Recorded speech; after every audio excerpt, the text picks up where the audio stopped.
हाय साथीहरू, कसैको सङ्कल्प, जिन्जीको योगदान अनि धेरैको सहयोगले हाम्रो देशमा चुनाव भयो।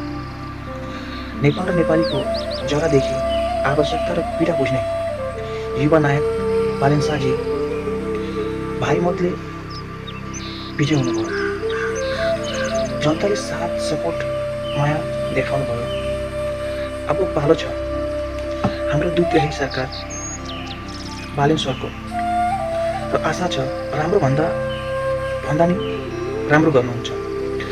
देश र जनताको हितमा उहाँ आश छ सधैँ राम्रो गर्नुहुन्छ। देशप्रेमी माननीय प्रधानमन्त्री श्री सुशीला कार्कीज्यू, सुरक्षाकर्मी तथा नेपाली जनतालाई धन्यवाद। जय घन्टी, जय नेपाल।